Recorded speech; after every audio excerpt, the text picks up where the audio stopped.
And so here's what I thought we'd do today. Just a little quick stroll through the weaving bookshelf. That's what I thought we would do because, friends, I have books sitting on my shelf that I got to be honest, I don't look at very often. So I am going to pull down a couple books and you let me know what you have on your shelf that let's just talk weaving books. That's what I'm thinking we do for today. So here is what I've got. By the way, this came up because the fabulous Carol sent me some books, which are awesome.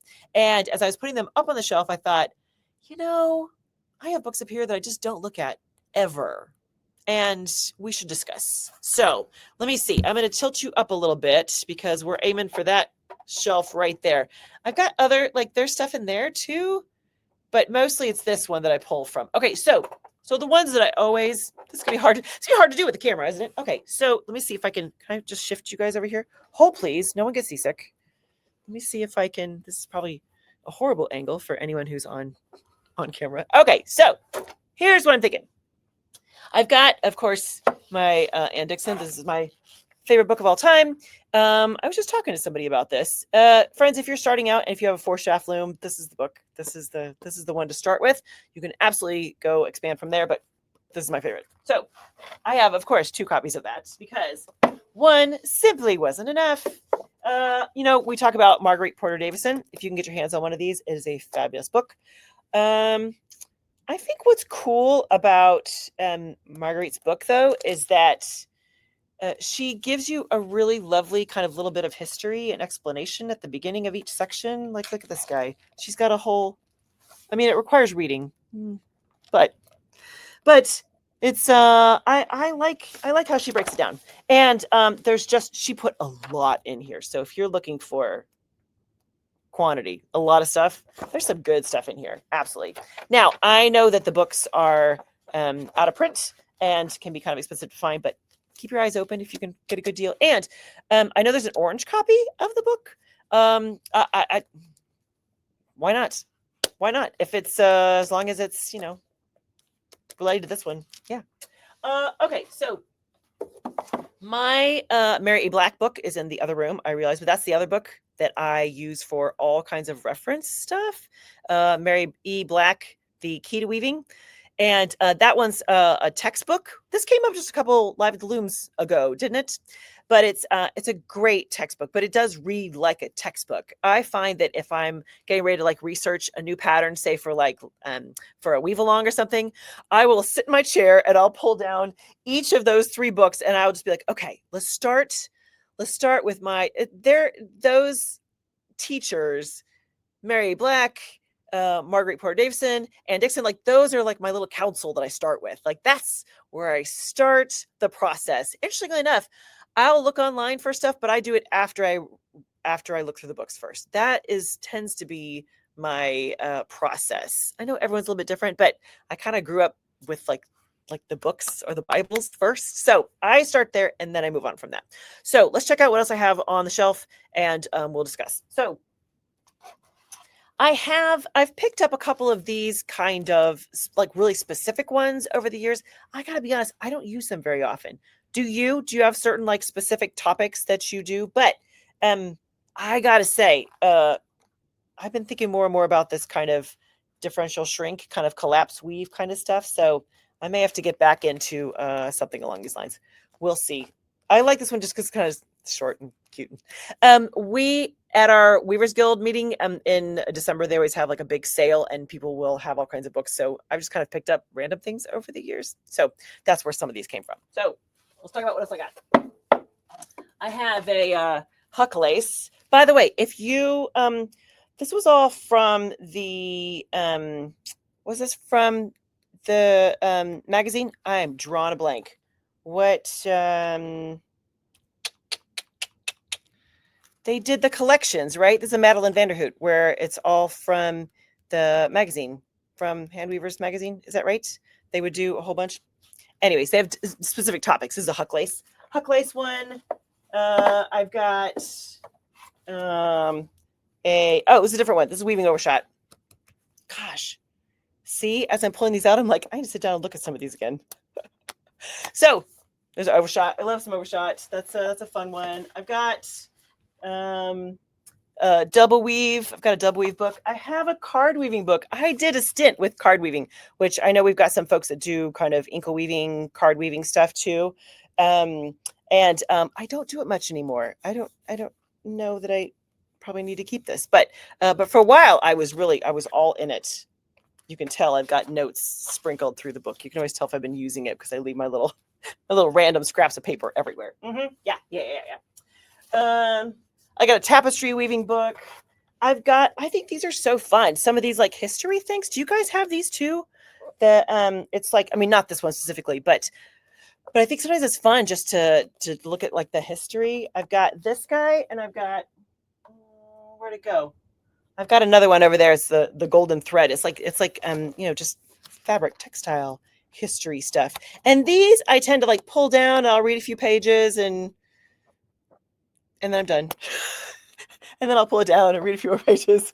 Like I can't just sit down and read it from cover to cover. I can read little bits of it. The history, it doesn't always engage me, but I am interested in it. See, like my little tapestry book right there.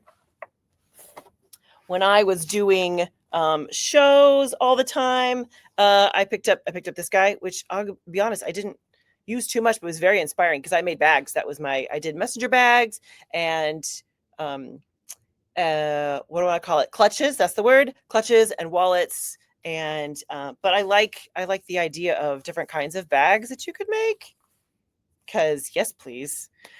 My seamstress Joyce, one of the other seamstresses of the team of seamstresses, she was so creative. And on occasion, she'd be like, "Can I just play for a little bit?" Like, yeah. So she made a pair of these really cool. It's kind of a wallet kind of thing, but she put in like multiple pockets and places for your cash to go and the change and everything. Brilliant. So a little inspiration here. Yeah. And look at this dude. Do you know? This isn't even weaving related. How funny. Do you guys know Bargello? I don't know if you see it. It's like a stitching kind of thing, but I'm pretty sure this is grandma's. I am pretty sure this was grandma's book. It's kind of hiding in the corner. I didn't even see it there. Anyways. Okay, so I have been, needlepoint. Exactly. Yes. So here I've been rambling on and on about my books. Tell me, what is on your shelf? What do you have? What do you kind of keep as your standby? Like, what are your core books, and what are some of the other ones that you like to just glance through on occasion? Let me back up and catch some comments here because I was talking for a long time there. That was a long stretch there, friends. Let's see. Yes.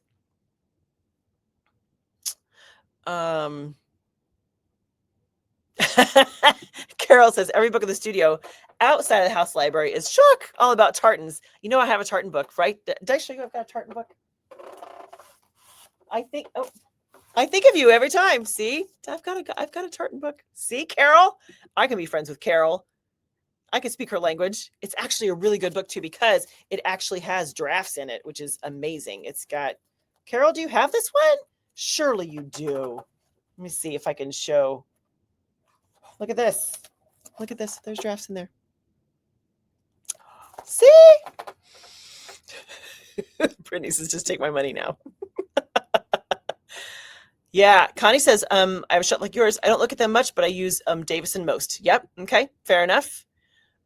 Cindy says someone recommended an 8-shaft book, but I can't remember the name. Okay. We can come up with some names for you. Shirley says, I'm typically a look at the pictures girl. I understand.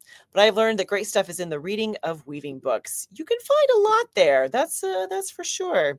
Sky says, why not put a list of best starting, intermediate, advanced weaving books in your website? Nice. We can refer to that when we go, I need another book. That's a great idea, Sky. I love that. That's a great idea. Kind of a starter kit of weaving books. Yep. I like it. That's a great idea. Diana says, got the green book, a red book, others on towels, Navajo rugs and blankets. Love it. One on making clothing, many magazines, and an antique workshop book with patterns for table loom. Ooh, an antique workshop book. That sounds fantastic. Handwoven magazine. Yeah, that's what I couldn't recall. Yes. Yeah. Oh, Gemma says, for my rigid heddle, we have top TOPP, which is a really good German book. Is it in German, Gemma? Is that right? Carrie says, I tend to go to my books and Dixon, the Green Book, and Strickler, right, when I want to play on Leftover Warp. Strickler's at 8 Shaft, correct? Do I remember correctly? Is that right? Mm-hmm. Brittany says, I found the In Company of Fiber Artists for Richard Heddle Weavers very inspirational. Nice. Aww. Carol says there are a bunch of free books and patterns online, too, on the Gutenberg Project. Historic stuff. Free, she says. I love it. Oh, yeah. Weaving Designs by Bertha Gray Hayes. That was one of my new ones. Right there. See it? Woohoo! I'm so excited. Sue Ann, I don't know if you caught the whole story, but I have a long history with that book, and I finally have it. Thanks to Carol. Mm-hmm. Yeah, Lori suggested one step further. List the name of the books with the ISBN numbers. That's a great idea. I like that. Brittany says, I'm waiting for one of the Crazy Shot books from Amazon from Black Friday. Oh, I don't know what that is. Sue Ann says, Dixon, Strickler, and the Green Book. Okay, all right. Connie says, I love coverlets, and I have a book where the author has dissected colonial era coverlets and put in the pattern. Ooh, very cool. See, that's the thing that you can really talk about going down the rabbit hole, right? You can really get more and more specific. It's fantastic. All right, friends. Yeah. I love your idea of having a list of books, though. That's a great idea with the ISBN numbers. That's a fantastic idea. That's the word. Okay, friends, let's finish strong, shall we?